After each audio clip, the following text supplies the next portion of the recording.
பெண் நிர்வாகி விஜயோட காருக்கு முன்னாடியே வந்து நின்றுட்டு மறிக்கிறாங்க. வழிமறிச்சும் விஜய் வந்து போயிடுறாரு. அதுக்கப்புறம் வந்து அங்கேயே தர்ணா போராட்டமா மேற்கொள்றாங்க. 1 கோடி ரூபாய் வரைக்கும் டிமாண்ட் பண்றாரு அப்படின்ற மாதிரி செய்திகள்லாம் தொடர்ந்து பாக்குறோம். இல்ல, பணத்துக்கு மட்டும் பதவினா தவறுதுன்னு தான் நான் எடுத்துக்கிடுவேன். பண நடமாட்டம் இருக்கு அப்படி என்பது ஏற்கனவே ஒரு 2-3 மாதமாக அடிபட்டு கொண்டிருக்கிற விஷயம் தாங்க.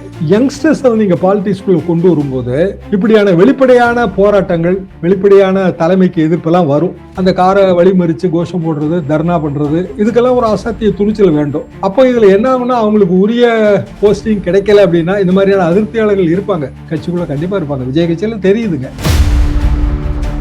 30%, 40% சொல்றாங்க. இப்ப ஆதவர்ஜனா கூட சில மேடைகள்ல சொல்லும் போது நமக்கு 150 தொகுதிகள் கிட்ட நமக்கு ஸ்ட்ராங்கா இருக்கு அப்படின்னு சொல்றாரு. 30-40க்கு வழி இல்லைங்க.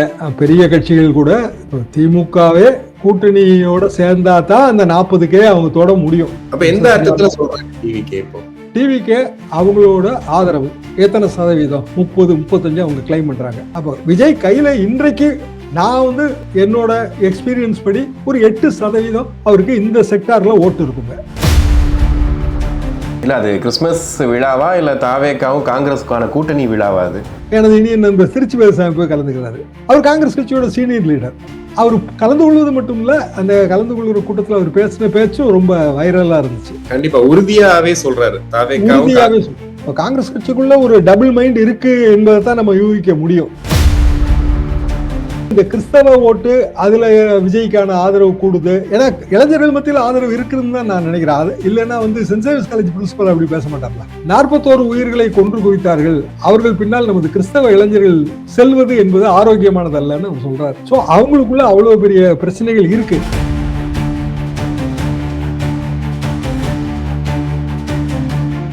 உலகெங்கும் வாழும் தமிழ் நெஞ்சங்களுக்கு கிறிஸ்டியின் அன்பு வணக்கம். இன்று நம்மோடு மூத்த பத்திரிகையாளர் தரா ஷாம் இணைஞ்சிருக்காரு. வணக்கம் சார். கிறிஸ்டி வணக்கம். ஒரு மாவட்ட செயலாளர் நியமனம் அது தூத்துக்குடியில பண்றாங்க. பண்ணும்போது பாத்தீங்கன்னா ஒரு பெண் நிர்வாகி விஜயோட காருக்கு முன்னாடியே வந்து நின்றுட்டு மறிக்கிறாங்க. வழிமறிச்சும் விஜய் வந்து போயிடுறாரு. அதுக்கப்புறம் வந்து அங்கேயே தர்ணா போராட்டம்லாம் மேற்கொள்றாங்க. இப்ப அதிமுக, திமுக போன்ற கட்சிகள்ல ஒரு மாவட்ட செயலாளர் நியமனம் அப்படின்னும் போது அங்க சில விஷயங்கள், சில கிரிட்டேரியா வச்சிருப்பாங்க.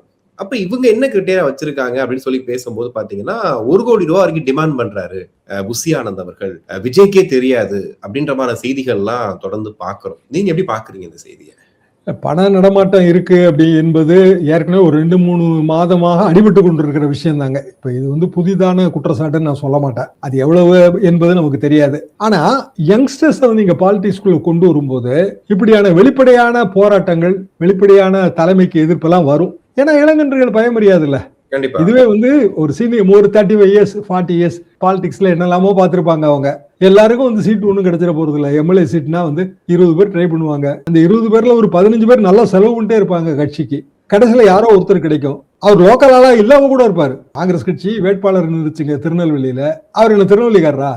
எம்பி தேர்தல்ல அவர் கன்னியாகுமரிக்காரரு. பல காரணங்களுக்காக அவங்க நிறுத்துவாங்க.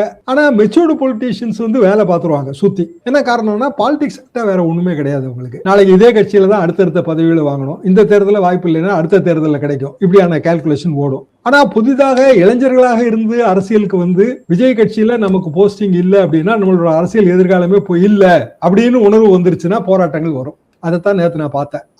அவங்க வந்து ரொம்ப போல்டாவும் இருந்தாங்க. ஆக்சுவலா ஒரு விஜய் மாதிரியான ஒரு அவரு என்னதான் இருந்தாலும் அவங்க கட்சிக்கு தலைவர். அந்த காரை வழிமறிச்சு கோஷம் போடுறது, தர்ணா பண்றது, இதுக்கெல்லாம் ஒரு அசாத்திய துணிச்சல் வேண்டும். அப்போ இதுல என்ன ஆகும்னா, அவங்களுக்கு உரிய போஸ்டிங் கிடைக்கல அப்படின்னா இந்த மாதிரியான அதிருப்தியாளர்கள் இருப்பாங்க, கட்சிக்குள்ள கண்டிப்பா இருப்பாங்க. விஜய் கட்சியில தெரியுதுங்க. மற்ற கட்சிகளை அவங்களை வந்து கேப்சர் பண்ண முயற்சிக்கும். தூத்துக்குடி மாவட்டத்துல இவங்களை சுற்றி வந்து நமக்கு நேரடியா அவங்களோட ஃபீல்டு தெரியாது. வீடியோல வந்ததுனால, செய்தியில அடிபட்டதுனாலதான் இப்ப இந்த பேர் எல்லாமே நமக்கு தெரியுது. ஆனா தூத்துக்குடியில இருக்கிற லோக்கலா இருக்கிறவங்களுக்கு இவங்களை பத்தி நல்லாவே தெரியும் இல்லையா? அப்ப இவங்க வந்து எதிர்கால அரசியலுக்கு உதவியா இருப்பாங்க. நம்மளோட ஓட்டு எல்லாரும் கால்குலேஷன் இருக்குல்லங்க. எனக்கு இவ்வளவு ஓட்டு இருக்குங்க, நான் எம்எல்ஏ டிக்கெட் வாங்குறேன், என் எதிரிக்கு இவ்வளவு ஓட்டு இருக்கு, நான் எங்க ஜெயிக்கணும்னா இந்த இடத்துல ஜெயிக்கணும், ஒரு 10 தெரு ஓட்டை வந்து நான் கேப்சர் பண்ணேன் அப்படின்னா எனக்கு வந்து இந்த சிட்டி கான்ஸ்டிடுவன்சி ஜெயிக்க முடியும்னு கால்குலேஷன் உண்டு. அதுக்கு வந்து இவங்க உதவியாக இருப்பாங்கன்னா இவங்களை வந்து இழுக்க பார்ப்பாங்க. இவங்க அப்படி இழுக்கப்பட்டவர்கள் நிறைய பேர் பார்த்தோம்ல. இதுக்கு முன்பே ஒரு சோசியல் மீடியா பிரபலம் தாவேக்கால இருந்தவங்க, அவங்க திமுகவுக்கு வந்தது ஒரு 3 months பேக். ஸோ அப்படியான ஒரு விஷயம் வந்து தாவேகாவுக்கு பலவீனமா மாறும். பலரும் வந்து தாவேகா விட்டு வெளியில போற மாதிரியான ஒரு ஃபீல் வரும். எந்த அளவுக்கு ஊடகங்கள் தாவேகாவை இப்போ தாவேகா செய்திகளை போடுது, விஜயோட எல்லா நிகழ்ச்சியும் லைவ்ல காட்டுறாங்களோ அதே மாதிரி நாளைக்கு வெளியில போறவங்க நிகழ்ச்சியும் லைவ்ல காட்டுவாங்க. சார், இப்போ ஒரு கட்டுமானமா ஒரு கட்சியை உருவாக்குறதுல தாவேகா தவறுதுன்னு நினைக்கிறீங்களா? ஏன்னா ஒரு பக்கம் ஆதரவுலாம் இருக்கு, எல்லாமே இருக்கு. ஆனா ஒரு கட்சிக்கு முக்கியமானது மாவட்ட செயலாளர்கள். அவங்கள சரியா திருப்திப்படுத்தினாதான் கட்சியில போய் எல்லா இடங்களையும் வேலை பார்க்க போறாங்க. அப்படின்னும் போது அந்த இடத்துல தாவேகா தவறுறதை எப்படி பாக்குறீங்க? இல்ல, பணத்துக்கு மட்டும் பதவினா தவறுதுன்னு தான் நான் எடுத்துக்கிடுவேன். வேற காரணங்கள் இருக்கலாம், நமக்கு தெரியாது. அதாவது உண்மையிலேயே தூத்துக்குடி மாவட்டத்தோட தாவேகா நிலைமை என்னங்கிறது நமக்கு அடுத்த தேர்தல தான் தெரிய வரும். இப்ப தெரியாது. எல்லாரும் யங்ஸ்டர்ஸா இருக்காங்க. இவங்க முகங்கள்லாம் நமக்கு தெரியாது, இவங்களோட பேக்ரவுண்ட் தெரியாது, ஃபேமிலி தெரியாது. பொலிட்டிக்கல் ஃபேமிலில இருந்து வந்தாங்களா இல்ல ஏதாவது பெரிய வேலையில இருந்து வர்றாங்க. இப்ப திடீர்னு பாத்தீங்கன்னா எங்க பகுதியிலேயே சாப்ட்வேர் இன்ஜினியர்ஸ், எம்டி படிச்ச டாக்டர்கள் எல்லாமே வந்து 30 வயசு 32 வயசுக்குள்ள இருக்கிற யங்ஸ்டர்ஸ் தான். அதாவது போத் லேடிஸ் அண்ட் ஜென்ஸ். அவங்க தாவேகா ஆதரவு நிலைப்பாடு எடுத்து இப்போ தலைமையிலிருந்து ஏதாவது ஒரு மெசேஜை வந்து பாஸ் பண்ணணும் அப்படின்னு இவங்ககிட்ட கொடுத்தா இவங்க உட்காந்து இவங்களோட லேப்டாப் கம்ப்யூட்டர் மொபைல்ல உட்காந்து 1000 பேருக்கு அனுப்புறது, 2000 பேருக்கு அந்த வேலையெல்லாம் பாக்குறாங்க. எனக்கு தெரிந்து என்ன ஐடியான்னு கேட்டா ஐடியாலாம் எதுவும் கிடையாது.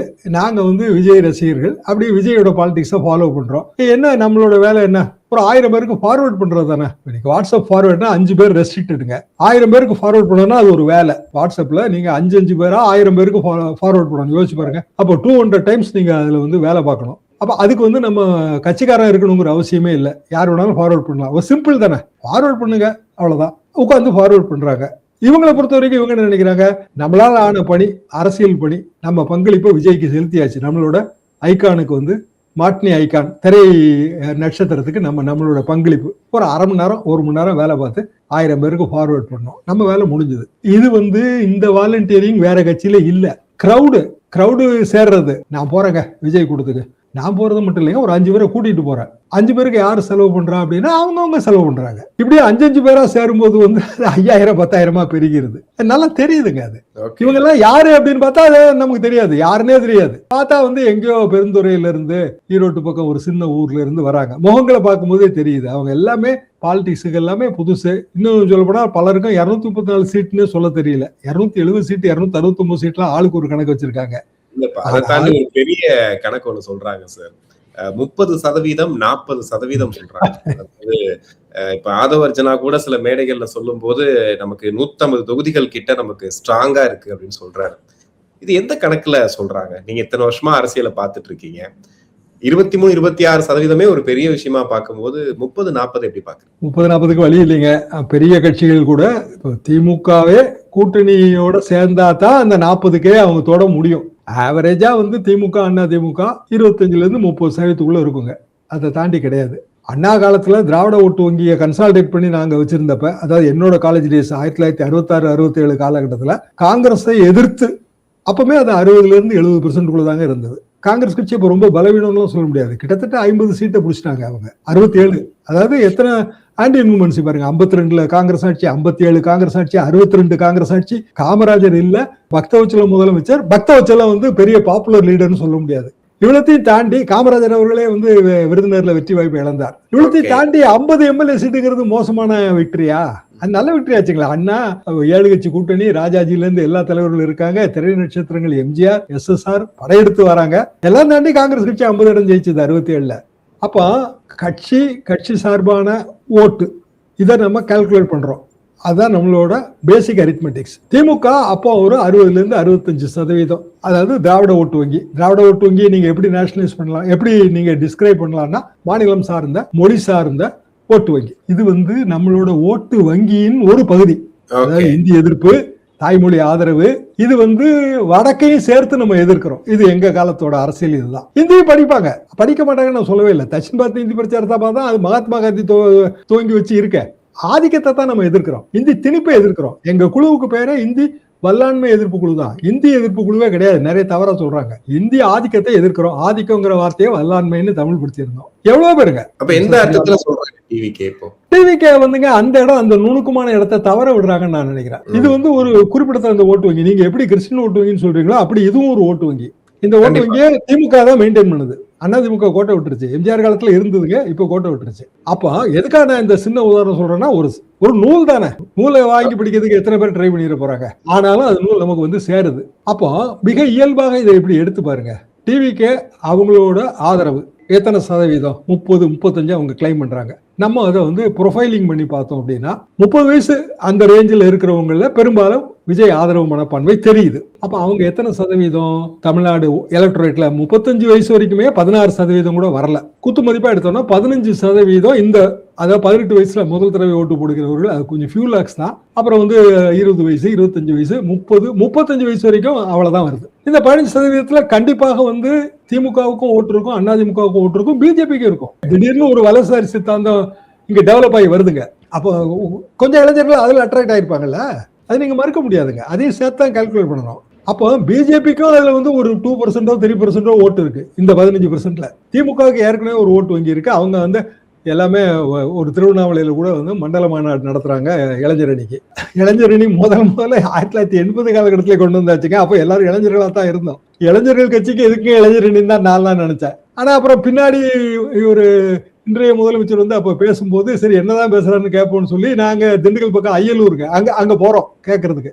82 இருக்கும், 82 இல்ல 83 இருக்கும். ஓஹோ, இப்படி எல்லாம் இவங்க பிளானிங் வச்சிருக்காங்களா? அப்பதான் தெரியுது எங்களுக்கு கான்செப்ட், இளைஞரணி கான்செப்ட். இன்னைக்கு அது எவ்வளவு டெவலப் ஆயிருக்கு. எல்லா கட்சிகளையும் இளைஞரணி வச்சிருக்காங்க. திமுக தான் முதல்ல வச்சது. அதை ஃபாலோ பண்ணி தான் எல்லாரும் வராங்க. அப்ப இந்த இளைஞர்கள் ஓட்டு வங்கி 16% நம்ம எடுத்தோம்னா, அதாவது 35 வயசு கீழே இருக்க எல்லாரையும் நான் இளைஞர்களா எடுத்துக்கிறேன். 16%ல மிக எளிதாக வந்து 6-8% மத்த கட்சிகளுக்கு போயிடும். சோ விஜய் எய்ம் பண்ணக்கூடியதே 8% தான். அதுக்கு மேல இருக்கிற ஏஜ் பிராக்கெட்ல இருக்கவங்க எல்லாருக்கும் அவங்கவுங்க சித்தாந்தம் இருக்கும். வலதுசாரி சித்தாந்தம் கூட இருக்கும், இடதுசாரி சித்தாந்தங்கள் இருக்கும், திராவிட சித்தாந்தம் இருக்கும், தமிழின உணர்வு இருக்கும். இதெல்லாம் தாண்டி தான் அது வரணும். அப்போ முழுமையான இளைஞர் ஓட்டு அறுவடை ஆயிரும் நான் நினைக்கல. அப்போ விஜய் கையில இன்றைக்கு நான் வந்து என்னோட எக்ஸ்பீரியன்ஸ் படி ஒரு 8% அவருக்கு இந்த செக்டார்ல ஓட்டு இருக்குங்க இப்போ வரைக்கும். அதாவது இளைஞர்கள் 35 வயசு கீழே. இப்போ இதோட சேரக்கூடிய இன்னொரு ஓட்டு வங்கி இருக்கு. அது எதுன்னா திமுக வேண்டாம், அதிமுக வேண்டாம்னு நினைக்கிற ஓட்டு வங்கி. அதை சீமான் அறுவடை பண்ணிட்டு இருந்தாரு. அவர்கிட்ட 8% இருக்கு. அவர் டபுள் டிஜிட்டுக்கு போக ட்ரை பண்ணுவாரு. அதுல கொஞ்சம் குறையுங்கிறது என்னோட கணக்கு. அப்படின்னா விஜய் வந்து எனிவேர் பிட்வீன் 10-12% தான் வருவாரு. 33% வரதுக்கு வாய்ப்பு இல்லை கண்டிப்பா. அப்போ சில பாக்கெட் இருக்கு பாத்தீங்களா, இந்த கிறிஸ்டியன் ஓட்டு வங்கி பாக்கெட், அதுல கூடிரும். அதற்கான வாய்ப்புகள் இருக்கு. ஏன்னா அவங்க அந்த இடத்துல ரொம்ப டாமினேட் பண்ணல வராங்க. நம்ம ஸ்டேட் ஆவரேஜ் பேசுறோம். இப்ப கன்னியாகுமரி டிஸ்ட்ரிக்ட்ல கிறிஸ்டியன் ஓட்டு வங்கிங்கிறது 40% இருக்கும். அப்படி பார்க்கும்போது அதிகமா இருக்கு அந்த தொகுதிகள். ஏன்னா அங்க ஏற்கனவே வந்து அதிமுக கூட்டணியில பிஜேபி நிற்கும், திமுக கூட்டணியில காங்கிரஸ் நிற்கும். அப்போ விஜய் அணியில இருந்து ஒருத்தர் நிப்பாருல, அவருக்கு கையிலேயே வந்து அவர் எய்ம் பண்ணக்கூடிய வாக்கே வந்து 30-35% எய்ம் பண்ணுவார்ல, அதைத்தான் வச்சு இவர் பேசுறாரு அப்படின்னு நான் நினைக்கிறேன். அதை ஒரு பேசுறேன். இந்த கிறிஸ்துமஸ் விழாக்கு அப்புறமா விஜய்க்கு அது ஈஸியா கன்வெர்ட் ஆகிறதுக்கான வாய்ப்புகள் இருக்கா? ஏன்னா இன்னைக்கு அவங்க பேசின விஷயங்கள், நாங்க உங்க பின்னாடியே இருக்கோம் அப்படின்னு சொல்றாரு. இன்னும் நிறைய அமைப்புகள் இருக்குன்னு ஒருத்தர் பேசுறாரு. அப்படின்னும் போது மொத்த வாக்குகளும் அவருக்கு போறதுக்கான வாய்ப்புகள் இருக்குன்னு நினைக்கிறீங்களா? மொத்த வாக்குகளும் போகாது. ரஃபா வந்து 5-6% இருக்குங்க ஸ்டேட் ஆவரேஜ். கான்சன்ட்ரேட்டர் பாக்கெட்டா அது எங்க இருக்குன்னா திருநெல்வேலி, கன்னியாகுமரி, தூத்துக்குடி. இங்க ஒரு கான்சன்ட்ரேட்டர் பாக்கெட் இருக்கு. வடசென்னையில ஒரு கான்சன்ட்ரேட்டர் பாக்கெட் இருக்கு. அப்ப இந்த பாக்கெட் ஆவரேஜ் நம்ம எடுத்து பார்க்கணும் இல்லைங்களா? வெறுமனே ஸ்டேட் ஆவரேஜ் எடுத்து எனக்கு 6% இருக்கு, விஜய் வேணா ஒரு 3% எடுப்பாரு, அது பெரிய அளவுக்கு பாதிக்காது அப்படின்னு நினைக்க கூடாது. ஏன்னா இந்த நான் சொல்ற இந்த பகுதிகளில் ஒரு 50 தொகுதி வரும். ஆவரேஜாவே வந்து less than 5,000 ஓட்டுல ஏராளமான தொகுதிகளோட வெற்றி வாய்ப்பு பாதிக்கப்படும். 4 முனை போட்டி இல்லையா? 5000 ஓட்டு டிஃபரன்ஸ் இருந்தா போதும், வெற்றி தோல்வி எல்லாம் மாறி போயிடும். அப்போ கிறிஸ்டின் ஓட்டு வந்து ரொம்ப முக்கியம், நிச்சயமா முக்கியம். குறிப்பாக இந்த ஒரு 40-50 தொகுதிகளில் அவங்க டிசைடிங் ஃபேக்டர்னே தான் நான் எடுத்துக்கிறேன். இப்போ அதுல ஏன்னா அருமனையில கிறிஸ்துமஸ் விழா நடக்குது. அருமனை கிறிஸ்துமஸ் விழாங்கிறது ரொம்ப ஐகானிக் பிரஸ்டீஜ். இல்ல அது கிறிஸ்துமஸ் விழாவா இல்ல தாவேக்காவும் காங்கிரஸுக்கான கூட்டணி விழாவா? அது அருமனை கிறிஸ்துமஸ் விழா வந்து ரொம்ப ஐகானிக். எல்லா டாப் லீடர்ஸும் அதுல பேசுவாங்க. முதலமைச்சர் பேசியிருக்கிறாரு. டிடிவி வந்து 2019 வந்த காலகட்டத்தில் டிடிவி வந்து பேசியிருக்காரு. பாலபிரஜாபதி அடிகள் கலந்து கொள்வதால அதுக்கு இன்னொரு முக்கியத்துவம் இருக்கு. ஐயா வைகுண்டரோட ஓட் பேங்க், குறிப்பா வந்து நாடார் கம்யூனிட்டியில ஐயா பக்தர்கள் நிறைய இருக்காங்க. நேற்றைய விழாவில் கூட ஐயா வைகுண்டரோடைய விஜயை கம்பேர் பண்ணாங்க, சமூக போராளி. அதாவது நீங்க சொன்ன மாதிரி ஜீசஸ் கிறிஸ்டோட கம்பேர் பண்ணது, ஜோசப் பாலுங்கிணற்று தள்ளிவிடப்பட்ட ஜோசப் பாலிடிக்ஸ்ல பெரிய ஆள் ஆனது, 200 தொகுதிகள் நீங்க ஜெயிப்பீங்க, நாங்க உங்களுக்கு பின்னாடி இருக்கோம், நீங்க வந்து 26ல மட்டும் முதலமைச்சர் இல்லை என்றும் முதலமைச்சர், இது எல்லாமே மத குருமார்கள் சூட்டிய புகழாரம். அப்போ கிறிஸ்தவ ஓட்டு வங்கி, குறிப்பாக தென் மாவட்டங்கள்ல இருக்கிற ஓட்டு வங்கிக்கான ஒரு ஏற்பாடு, அப்படிதான் நான் இதை பார்க்கிறேன். திமுக வந்து அதுக்கு எதிர் நடவடிக்கை எடுக்கும். அவங்களுக்கான சிக்கல் என்னன்னா, நேரடியாக இதை சொல்லி அவங்க எதிர் நடவடிக்கை எடுக்க முடியாது. ஆனா இந்தியாவில் நடக்கிற பல விஷயங்கள் இருக்குல்ல, கிறிஸ்தவர்களுக்கு எதிராக வட இந்தியாவின் பல பகுதிகளில் இது கடந்த ஒரு 3 அல்லது 4 நாட்களாக பெரிய பிரச்சனைகள் நடக்குது. காரணம், பஜ்ரங் தள், லோக்கல் பிஜேபியோட ஆக்டிவிஸ்ட் ஹரித்வார்ல வந்து கிறிஸ்துமஸ் கூட்டமே போடக்கூடாது அப்படின்னு தடையை பண்ணியாச்சு. உத்தரகாண்ட் மாநிலம், இப்ப டெல்லி உட்பட. சோ இந்த கிறிஸ்துமஸ்ல வந்து ஆல் இண்டியா பேசிஸ்ல கிறிஸ்தவர்கள் சந்திக்கிற பிரச்சனைகள் தமிழ் ஊடகங்களுக்கு இன்னும் சரியா வந்து சேரல. ராஜ்தீப் மாதிரியானவர்கள் அவங்க பேசி வீடியோ போடுறாங்க, தமிழ் ஊடகங்களுக்கு வரல. ஆனா வரும்னு தான் நான் நினைக்கிறேன். இன்றைக்கு நாளைக்கு வந்து அது வரும். வரும்போது இங்க இருக்கிற ஆன்டி பிஜேபி ஓட்டு வங்கி, இயல்பாக இருக்கிற ஒரு ஓட்டு வங்கி, அதுல வந்து கண்டிப்பாக இஸ்லாமியர்கள் ஓட்டு வங்கி இருக்கு, கிறிஸ்தவர்கள் ஓட்டு வங்கி இருக்கு. அப்ப அவங்க நமக்கான சேஃப் யாரு, நமக்கான பாதுகாவலர் யாரு, ஹூ இஸ் த பிரைம் டிஃபெண்டர்ங்கிற அந்த விஷயத்த பார்ப்பாங்க. திமுக தான் பாதுகாவலர் அப்படிங்கிற உணர்வை திருப்பி கிரியேட் பண்ணுவாங்க. என்ன காரணம்னா, இன்னும் 3 மாசம் இருக்கு, தேர்தலுக்கு இன்னும் 3 மாசம் இருக்கு. ஆல் இண்டியா லெவல்ல ஏற்படுற எல்லா பிரச்சனையும் லோக்கல் எலெக்ஷன்ல பிரதிபலிக்கும். அதிமுகவுக்கான சிக்கலே அதுதான். பிஜேபி எடுக்கிற எல்லா நடவடிக்கையும் இங்க வந்து நமக்கு லோக்கலா சட்டமன்ற தேர்தலில் பிரதிபலிக்கும். எதுவாக இருந்தாலும் விஜய் கிறிஸ்தவ ஓட்டு வங்கிக்கு அவர் வந்து குறிவைக்கிறார், அல்லது விஜய் பக்கம் கிறிஸ்தவ இளைஞர்கள் இருக்கிறாங்க, இதுல எனக்கு மாற்று கருத்து இல்லை. என்ன காரணம்னா, நான் பியூசி சென்ட் சேவியர்ஸ் காலேஜுங்க. சென்ட் சேவியர்ஸ் காலேஜோட பிரின்சிபல் வந்து அவரு கிறிஸ்துமஸ் விழா செய்தி தேவாலயத்துல என்ன சொல்றாருன்னா, 41 உயிர்களை கொன்று குவித்தார்கள், அவர்கள் பின்னால் நமது கிறிஸ்தவ இளைஞர்கள் செல்வது என்பது ஆரோக்கியமானது அல்லன்னு அவர் சொல்றாரு. சோ அவங்களுக்குள்ள அவ்வளவு பெரிய பிரச்சனைகள் இருக்கு, வெளிச்சத்துக்கு வரல. நம்மள மாதிரி ஊடகவியலாளர்களுக்கு தெரியுது, கொஞ்சம் கொஞ்சமா பப்ளிக் நாலேஜுக்கு போகும் என்பது எனது கருத்து. ஓகே, ஆனா முழுசா அறுவடை செஞ்சிட முடியாதுன்னு சொல்றீங்க. பொதுவாக இதுல இருக்கிற சிக்கல் என்பது கான்சன்ட்ரேட்டர் பாக்கெட்டுங்க. இப்ப கன்னியாகுமரி டிஸ்ட்ரிக்ட் 6 சீட் இருக்கு, கண்டிப்பா கிறிஸ்டின் ஓட்டு வங்கி வேணும். அங்க டிவிஷனே வந்து ரிலிஜியஸ் பேசிஸ் தான், அதாவது ஹிந்து நாடார் ஓட்டு, கிறிஸ்தவ நாடார் ஓட்டு. 69 காமராஜர் தேர்தல் பிரச்சாரம் இடைத்தேர்தல் நிக்கிறாரு மத்தியாஸை எதிர்த்து. மத்தியாஸ் வந்து இண்டிபெண்டன்ட் தான், Christian Nadar community. Kamarajar Hindu Nadar community. நாங்கெல்லாம் பிரச்சாரத்துக்கு போறோம், ஒரு 10 நாள் அங்க தங்கி இருக்கிறோம். ஸ்டூடெண்ட்ஸ் இதுல மிக்சடா இருந்தாங்க, அதாவது நாடார் கம்யூனிட்டி இருந்தாங்க, கிறிஸ்டியன்ஸ் இருந்தாங்க, எல்லாரும் இருந்தாங்க. காமராஜ் ஐகானிக் லீடர், அவர் மிகப்பெரிய ஓட்டு வித்தியாசத்துல ஜெயிச்சிட்டாரு. இத்தனைக்கும் கலைஞர் அப்ப பொதுப்பணித்துறை அமைச்சர், அண்ணா இருக்காரு, அண்ணா உடம்பு சரியில்லை, அவர் பிரச்சாரத்துக்குலாம் வரல. திமுக போட்டியிடாம மத்தியாசுக்கு ஆதரவு கொடுத்துருச்சு. ரொம்ப கிளவரான ஒரு அப்ரோச். கலைஞர் பொதுப்பணித்துறை மாளிகையிலே தங்கி வேலை பார்த்தாருங்க. நாங்க அந்த பக்கம் பிரச்சாரத்துக்கு போவோம், இவரை பார்த்துக்கிட்டே போவோம். அப்போ ஏன் அப்படின்னா, ஐகானிக் லீடருங்கும் போது இதெல்லாம் இந்த பிரச்சனைகள் தெரியாது. அதாவது கிறிஸ்தவர்கள் இந்து கிறிஸ்டியன் ஓட்டு போடுவாங்களா, காமராஜ் மத்தியாசன் ஓட்டு போடுவாங்களா? நேச்சுரலி காமராஜ் தானே ஓட்டு போடுவாங்க. ஆனா வேற சின்ன கேண்டிடேட்ஸ் நிற்கும் போது ப்ராப்ளம் இருக்கு. அப்போ வந்து மதம் வந்து it will play a role. இப்போ தாவேகா கூட்டம் அருமனையில் நடக்குது, இன்விடேஷன் 2 நாள் 3 நாளைக்கு முன்னாடியே வந்துருச்சு. இன்விடேஷன்ல பார்த்தா காங்கிரஸ் எம்பிக்கள், எம்எல்ஏக்கள் எல்லா பேரும் இருந்துச்சு. இருந்த உடனே அது கண்டிப்பாக ஆளுங்கட்சி அரசு அவங்களுக்கு உளவுத்துறை மூலமா எவ்வளவோ தகவல் கிடைக்கும். அப்ப காங்கிரஸ் மேலிடத்துக்கு சொல்லியிருக்கணும், ஏன்னா ஒருத்தர் கூட கலந்துக்கல. அப்ப அவங்க கலந்துக்காதீங்கன்னு அவங்க சொன்னாம இவங்க அதை புறக்கணிக்க மாட்டாங்க. காரணம், பால பிரஜாபதி அடிகளும் அதுல கலந்துக்கிறாரு, அவரையும் புறக்கணிக்கிற மாதிரிலாம் ஆயிரும் கண்டிப்பா. அதனால வந்து அது பெரிய பிரச்சனை. அதுல ஓட்டு காங்கிரஸ் ஓட்டுமே அதுல இருக்கு. காங்கிரஸும் வந்து கன்னியாகுமரி டிஸ்ட்ரிக்ட்ல அவங்க பெரிய ஹோல்டு இருக்கு அவங்களுக்கு. அது நேஷனல் பார்ட்டி மைண்டட் ஏரியா. அது கேரளா பாலிடிக்ஸ் அப்படியே பிரதிபலிக்கும். அப்போ விஜயோட போகணும் அப்படின்னு காங்கிரஸ் நினைக்குதுன்னா, அவங்க கேரளா பாலிடிக்ஸ் மைண்ட் பண்ணி நினைக்கிறாங்க. கேசி வேணுகோபால் கேரளா முதலமைச்சர் ஆகணும்னு நினைக்கிறாரு. காங்கிரஸ் கட்சியில ராகுல் காந்திக்கு நெருக்கமா இருக்காரு.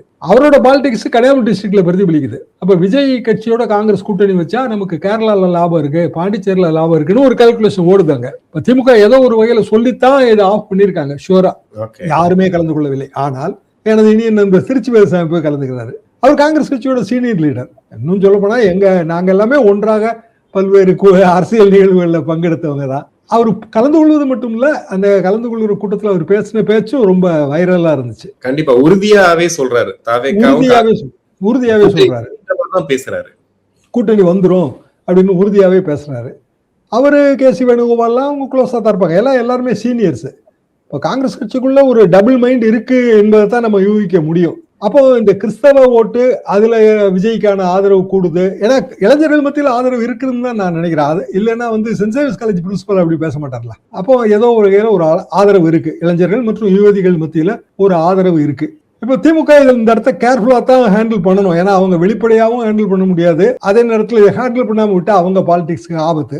பிஜேபியில ஹாப்பியா இருக்கும்னு எனக்கு சந்தேகம். ஏன்னா அதைத்தான் அவரு பேசுறது, பியூஷ் கோயல் பேசுறதுல அப்படித்தான் நான் உணர்றேன். ஏன்னாங்க நமக்கு என்னங்க நஷ்டம் வந்திருக்கு? நமக்கு ஒன்றும் கிறிஸ்டின்ஸ் ஓட்டு போட போறதே கிடையாது. இப்போ ஆல் இண்டியா லெவல்ல எந்த ப்ராப்ளம் வந்தாலும் நமக்கு ஓட்டு போட மாட்டாங்கல்ல.